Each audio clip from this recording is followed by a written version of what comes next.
Welcome to Through the Fear, the podcast that reminds you life begins where fear ends. Here, we share the stories of everyday people who faced their fears and discovered the incredible strength that lies on the other side. Brought to you by Wolf Mindset, this is more than a podcast. It's an invitation to find your courage, your purpose, and maybe even your pack. This is Through the Fear. Let's take the journey together to fear less, live more. Welcome everybody to Through the Fear podcast, and I'm your host Ian Q. In these podcasts, we talk to people about difficult times that they've gone through within their lives, and they have overcome their fears and how they've utilised that to become the person they are today. I'm very pleased to have the absolute legend, Willy John Hilly, here with us. Thank you very much. My name is Willy John. I'm a local from Ringwood. I met Ian through the rugby club. That's something, especially in Ringwood, that connects us all closely. And there's guys that I've played with since I've been 5, 6, 7, 8 years old, right up through first team level. Now we're fortunate enough to still have that core group of people. We're all having kids now, get to relive that youth for another round. And yeah, I like the outdoors. I like getting out. I do have a confession to make though. My wife has a heavy contribution in that. If I was left to my own devices, I probably would default to, do you know what? I just don't want to do anything. But no, she pushes me every day. And we go out. When you have kids, it's difficult to adjust, as a lot of people know. A good bit of advice a friend told me when he had kids was you include them in what you do. It doesn't stop you from doing everything. It just takes a little bit more planning. But no, we're really fortunate, really lucky. Got a beautiful wife, baby girl, a little Milo, 18 months now. So yeah, so trying to juggle everything, as a lot of people know, it's tricky. It's doable. It's very tricky, but very blessed. Oh, awesome. So your wife is an active person, is she?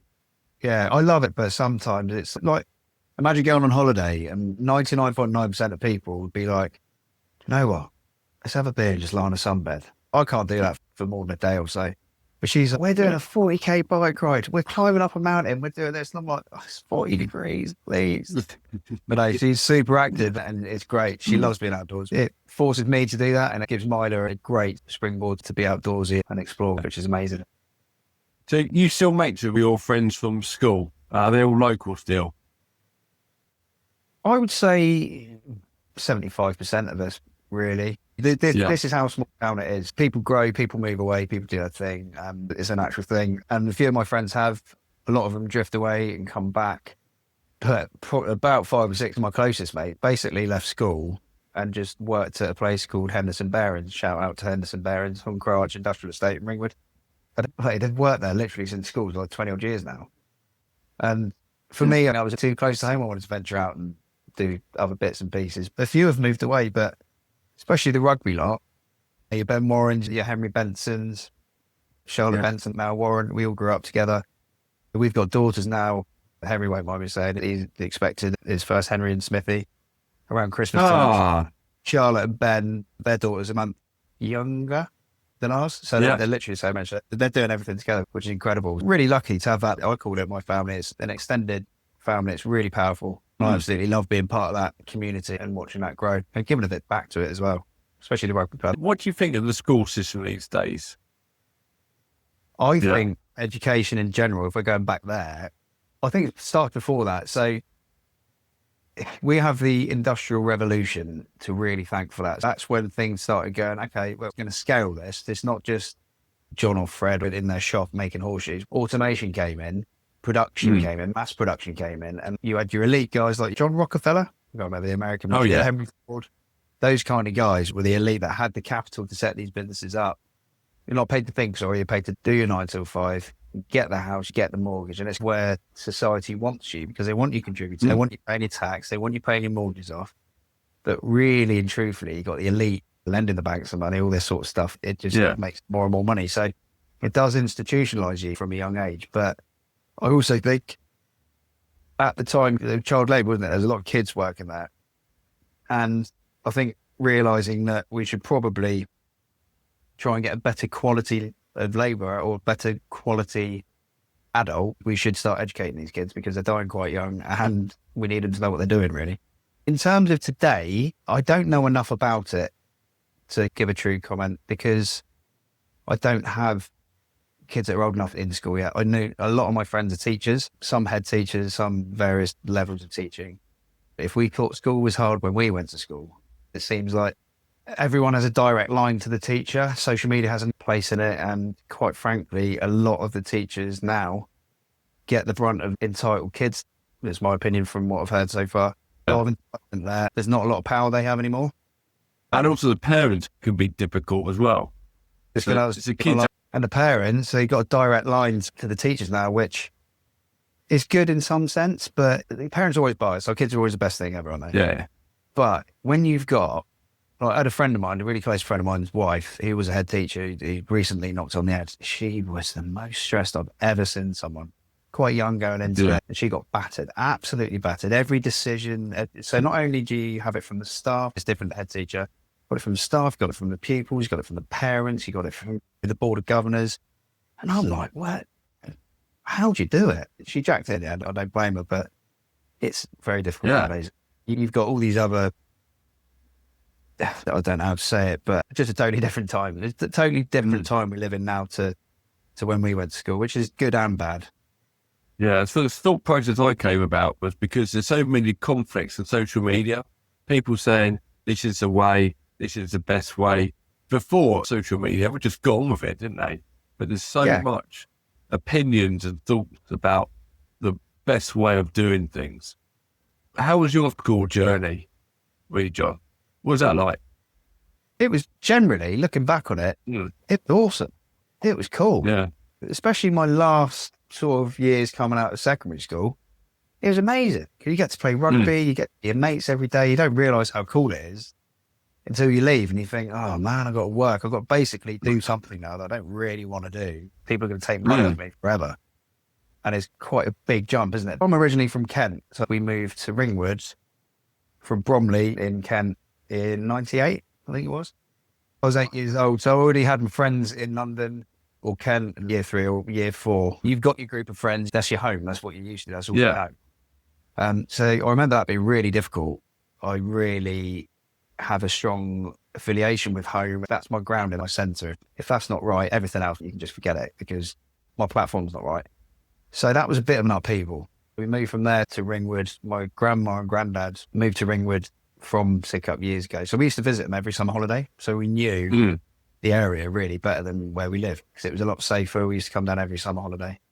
So yeah, moving down was tough, but immediately my old man tried to introduce me to football and I was awful at it. I was bigger than everyone else at the time because you grow at different stages. I was 8 years old and I was too big for the 8-year-old thing. So I put me with the 12-year-olds and I just could get nowhere near it. I kept running into everyone and by accident and it was just clumsy. But my mum was like, he was heartbroken, bless him, but my mum was like, you need to get him into rugby because he's hopeless at football. Didn't say that, but I knew it. So yeah, we met. She took me down to the Ellingham and Ringwood Rugby Club, which I hold very dear to my heart to this day. There was a Pounder Junior School at the time and we got met by the late Steve Benson, who is Henry and Charlotte's dad. Someone I hold very dear to me. He's like a second dad to all of us growing up. We're devastated by him passing. But he immediately extended the olive branch and come on in. We were all terrible at rugby at that age. But from then on, it was a community straight away. It was an inn, you meet new people, and all of those people went to that school that I was enrolled in like the following weekend. So it was nice to break the ice a little bit. There was one guy in there that was a rugby player. He made things quite difficult to start off with. That was quite turbulent. Which is at the rugby club or at the school? Like, so it was initially at the rugby club. Everything was fine. But then when school started, things started to get a little bit strange. Well, was it just you or was it others? Because there's people that just don't make a shine to someone. Or is there like quite a few people? I don't really know, to be honest. It was worse for me. I think he used to throw his weight around a bit, but he was a big guy. We were only like 10 years old, but he was like nearly adult size. He was like really early developer. And it was just terrifying. It's frightening. So I think people just stayed out of his way, including me. I tried to. No, we started off quite friendly, but for some reason, maybe it was because I was the next tallest one below him. I don't really know. He just took a bit of a shine to me, bless him, and made things very difficult for a good couple of years. And I think this podcast will get into it, and it's called Through the Fear. That is my first taste of proper fear. I don't think people realise how paralysing that can be and what your body does. And even though this was 25 years ago, you can still know what that is. It's palpable. It's a thing. You are at times petrified and you don't know what to do. So, yeah, trying to get past that was quite difficult. Can you remember what that fear was like? Do you remember what that was like when it happened? 100%. So it started off quite good, but I was a bully for a couple of years, physically bullied, quite bad, like beaten up. It all started when I got bought a Game Boy. Do you remember them little handheld Game Boy colour things? One of the first colour things. Amazing. Oh, wow. And my mum went. We never had stuff really like that as kids, but we never went without, but we never really had stuff like that. And me being 10, I wanted to go take it to school and show my mates. And my mum went, don't take that to school because it will get pinched. And I went, no, it won't. It'll be fine. So I take it to school, show a couple of people, put it in my backpack, and suddenly it goes missing. And I'm like, oh no, Mum and Dad are going to kill me. It's gone missing. Why did I take it to school? And you feel this guilt. And I'm like, I got to find it. It's a small school, so people know. Matey boys next to it. It could have been anyone, but that giant mate had it away. That is when the first fear, because you get nervous, don't you? You think, how do I, even as a kid, like, I do this now. Certain situations, especially like being part of the police, how am I going to approach this situation? A, without sounding threatening, and B, without getting filled in. You don't know that at 10 years old. So I've gone over. He knows he's coming though, because he's done it. No one's thinking about it. He was the boss though, so he did what he wanted. Even the teacher left him alone. So he was like, that's a free Game Boy. Thank you very much. I was like, oh God, I've got to try and get it back. Otherwise, I'm grounded. I've gone over it. So at the end of the day, I've been like, do you know where my Game Boy is? I don't. I'm paraphrasing it. It's a long time ago. Do you know where my Game Boy is? No, I don't know where your Game Boy is. Why don't you leave me alone? I'm like, the trouble is, everyone said you've taken my Game Boy. So I really need it back. I was getting in trouble. And I wasn't expecting this. I got the biggest punch in the face I've ever had in my life. Straight down the pipe, boom, straight on the nose, right in the zone. Punch, no warning, just back. And you go into survival mode, don't you? And I just remember being crouched. I don't know what is going on. I was so shocked by it. I was a new kid on the block. And I thought this was a really nice place, but I'm not safe here. It does weigh on you. So my parents get involved and they go down to school, and it turns out that, looking back on it now, the household, you look at things in like different perspectives, don't you, as you get older. But I think from what I understand, had a horrendous time. Yeah. He didn't have the best start either, and that's all he knew. So he didn't know how to handle situations either. Not frightened, I don't really know. He just acting out, he's out of control, he didn't know what was going on. But this went on for a long time, to the point where I've heard fear in it. These kids who have trouble, people just look at the kid and just label them bad kid. But often, if you get a chance to check out their journey, they've gone through trauma, they've gone through hell normally, and the way they feel better is by trying to get something they can control. If they can control people or situations, even if it's via aggression or violence, they will, to get something back. To get a bit of control for themselves, Difficult to analyse that when you're getting filled in. Yeah, right. When you're getting beaten up. Yeah, it's absolutely horrendous. We don't know this as adults because there's repercussions now. If you do that, you're in serious trouble. You're in prison. You go to court. People don't do that generally so much anymore, but it's like you shouldn't. It's socially frowned on, isn't it? You didn't really do that. This went on for a little while, and I remember speaking to my mum about it. I would be walking into school with my mate at the time, and he's, what are you going to do? I'm like, I just got to stay out of the way. But having that knot in your stomach, having that adrenaline, your heart rate's through your head, and you're in survival mode. Is it going to be now? Is it going to be in a minute? It was just a constant state of that. You'd get up in the middle of a lesson and just come over and start weighing you in. The teachers were, they didn't want to get hurt. So you have to get out there pretty quick. He's chasing you around the school and all sorts. So that fear drove me to a point where you've heard the expression, obviously everyone has, like you've been backed into a corner. You either, someone pushes you over and over again, and then you're like, you get used to it. And then you're thinking, can't get any worse than this. And then you either really go into yourself, or you think the only way, I remember speaking to my mum, she was like, we've been in the school, we've been around the kiddie's house, it's not stopping, they're not going to expel him. The only way you can stop this is if you fight back and protect them. And I was like, you're a lunatic.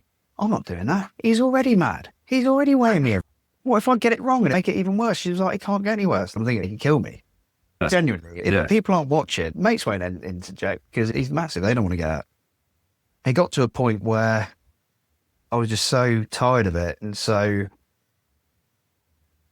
tired of feeling like that. One day was one too many and I retaliated and it stopped. What did you do? Get into specific, but I didn't know I could do it. You got to tell us what you did. I was queuing up on the playground. You stand there in a line and you shoot a group of your class or whoever stand behind you. But if you've got a 6-foot lunatic running around the school wondering where you are, and you've got to stand at the front of the queue as a landmark, that'll make it very difficult for him to find you. So I was stood there. Of course, he can see me from miles back, and he's just run over and pushed me in the back. And I've just basically fallen on my face. Really embarrassed. It hurt. It was cold. I remember it's cold. And I was like, mate, this is not it. This is not the one. And I just probably ran at him from about 10 metres away with this big old haymaker over here somewhere. It just walloped him. And we just were basically having a bloody fist fight on the playground, which is, when you look back on that, if you saw that in any other walk of life, you'd be like, what is going on here? We call the old bill. Like someone's going down, but it's mental. And then because I think, don't get me wrong, I didn't get the better of him at all. He was massive, twice my size, but he had one straight down the pipe and it made him think twice about doing it. So from then on, there was a level of respect there between us. And he tried it another couple of times and it was enough to go, really? Are we doing it? And he was like, actually, no, it's a bit too much effort.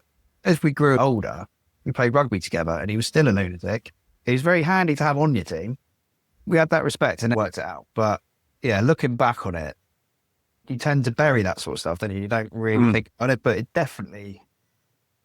definitely contributed to my mindset, my attitude now. I hope no one has to go through that, but it's definitely helped me out. Like rough seas make for good sailors, they say, don't they?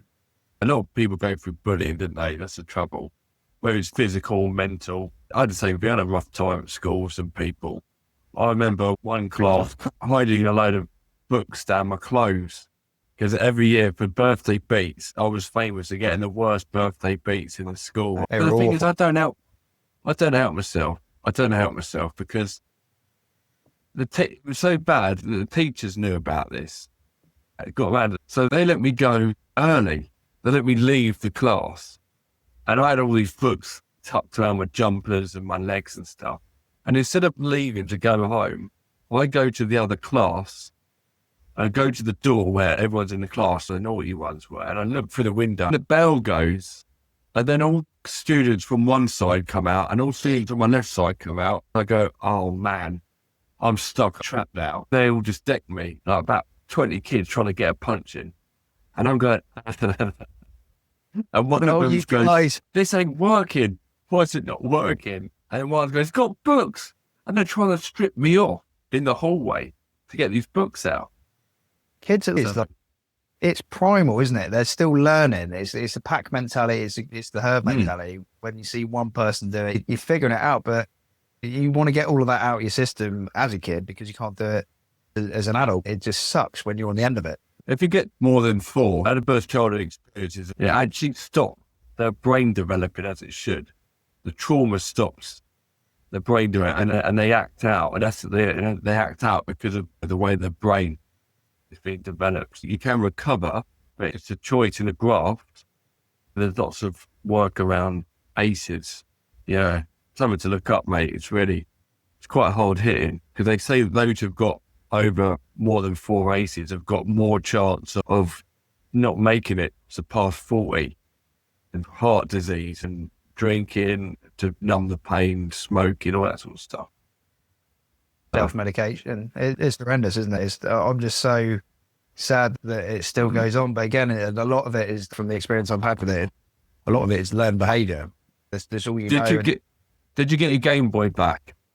No, I don't know where. I think worth £50 now, probably. But I had Mario on it as well. I was on a good level, but it taught me a bit of that we are actually quite resilient, and it taught me that you can, if put in a situation where you need to, you can back yourself, and you are quite tough. You can go through it and you come out the other side.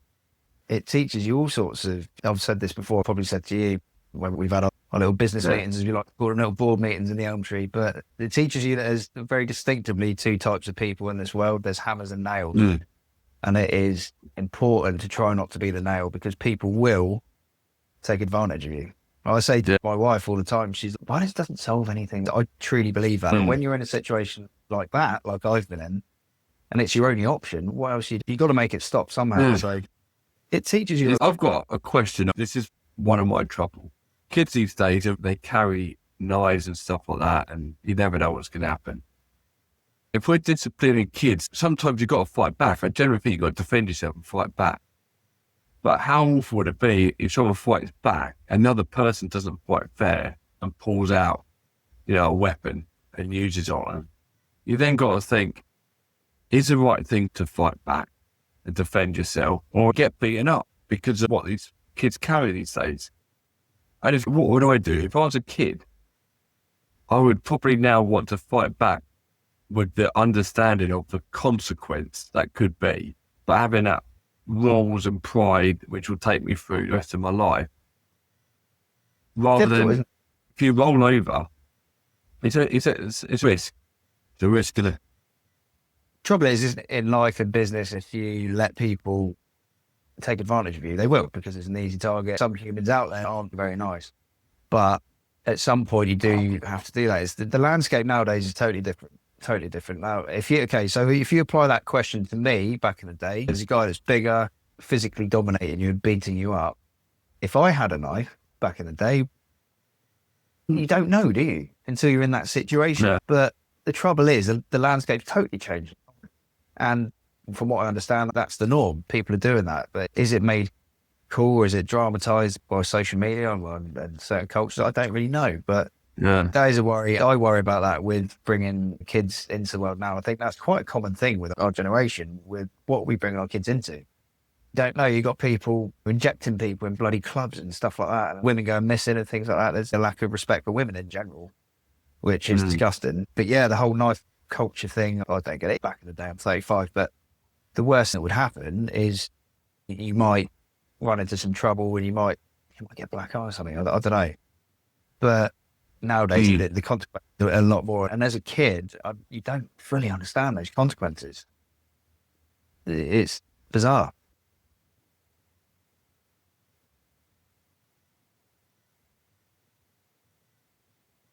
Oh. You're still there, mate? Right there, mate. Yeah, still here.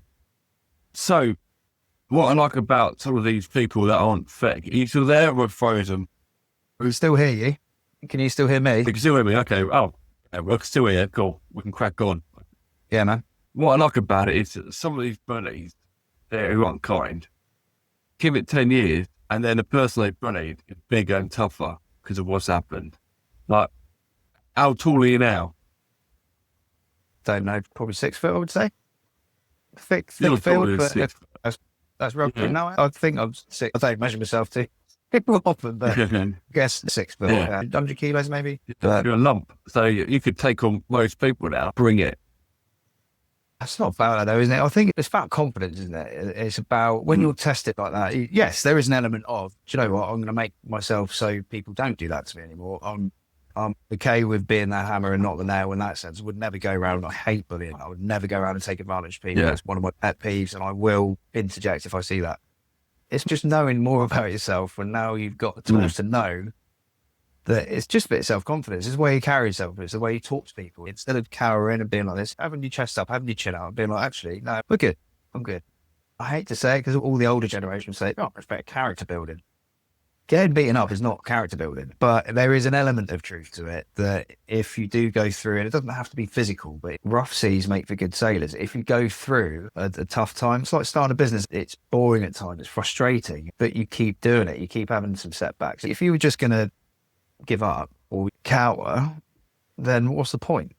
Just go down the road and get a 9 to 5. Take the easy way out. But some people are built a little bit different, and I'm very aware of my own mortality, losing people that are quite close to me recently. We only get one shot of this. We only get one shot. So try and maximise that. It doesn't mean inspirational posts every day and go out and do and have. You've got a finite amount of time. It's the only thing you can spend and not ever get back. Not ever get back. So you've got to make most of it. That's our most precious commodity. People are too into selling themselves a bit short now and getting a job and then just doing the thing, which is fine. If you want a bit of stability, that's absolutely fine. But there's always a nagging in the back of my head. I'm like, that would be really cool to do that. Or that'd be really cool to work for myself or help people. I think it comes from a bit of unfulfillment.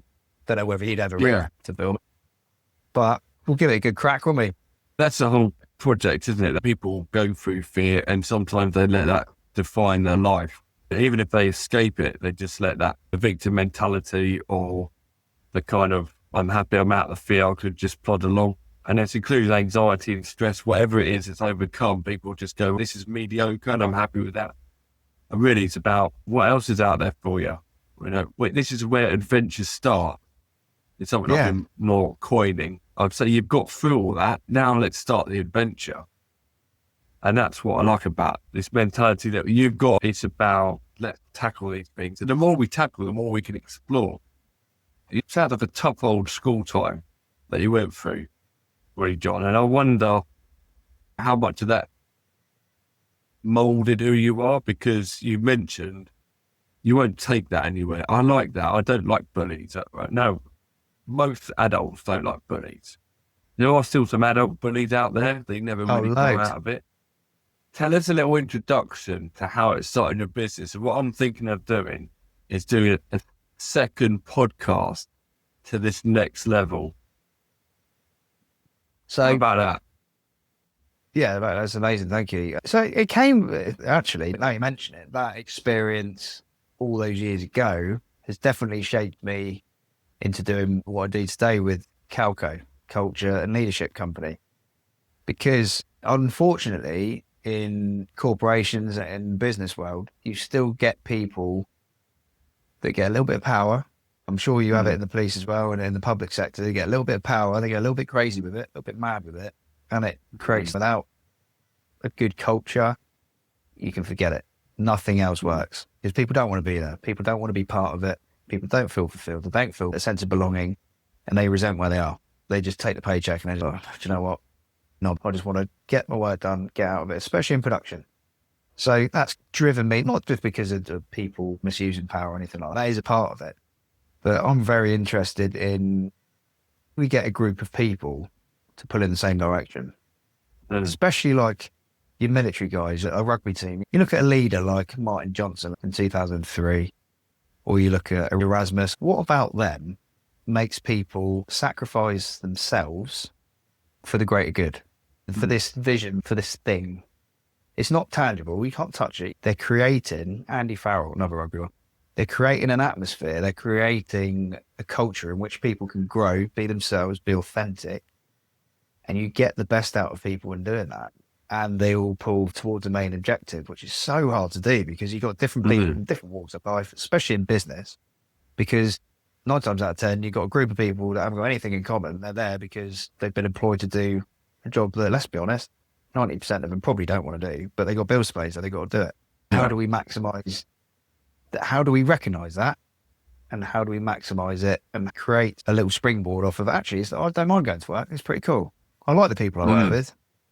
It's so difficult. But when you get a lunatic at the top, I call it Trump syndrome, you think, mate, you're all off your head. So I used to work for one and he'd do all manner of weird stuff. And I'd be like, mate, what are you doing? Like but for a junior leader or a junior, if you've got someone that owns the business or is senior to you, how do you manage upwards? How do you do that? Because you've got a guy that could just go, see ya. They could basically block your career path, make things very difficult for you if you don't do what they say. And sometimes it's ludicrous. It is absolutely ludicrous, but it's a tricky world out there. So it's just wanting to make people connect with each other. The human side of things that I'm really interested in, like military. Yeah. What makes people stand in front of people shooting other people? It's mental. They don't get paid that much, those boys, but they do it for the person next to them. They do it because they got a sense of belonging, sense of purpose, sense of home with those people, similar to me and Ringwood and the rugby club. Not saying we're like frontline soldiers at all. Those guys and girls are super brave. I'd never do that. Fair play to them. But it's that sense of connection that I'm really interested in. It's definitely shaped from being so misaligned throughout my working career and being in environments where it's so wrong. I'm thinking, how do I just make this better for everyone involved? If they align, they're good. They want to come to work. They get more fulfillment. They get more out of it. And the byproduct of that is your KPIs, whether that's attendance, output, profit, winning trophies if you're a sports team, or not getting relegated. How do we basically do it together? It's important. We're human. We're designed to be together. No, it sounds great, mate. And I love your passion. So we're going to do, if you're happy to come back for another podcast, we'll talk about your journey to this mindset of improving leadership. What made that trigger go, right, I could do better than these places. We're going to ask you questions on how can people deal with leaders who aren't very good at what they're doing, what the future holds for you, and how, if you stepped into a company which wasn't rallying the troops, you would go about improving that. How about that? Sound good? It sounds amazing. Thank you so much for the invite today. It's been a pleasure. I'm looking forward to round 2. John, we've got the path, we've got a little Willy John growing up, and now we're going to get to this next point. So I'm excited about the next one, mate. Me too, man. Thank you for your time. I really appreciate it. I love what you're doing and Wolf Mindset. I found it super helpful. I love the content that you're putting out. I think it's a very special thing you're building here, and I'd love to be a part of it. Thank you very much.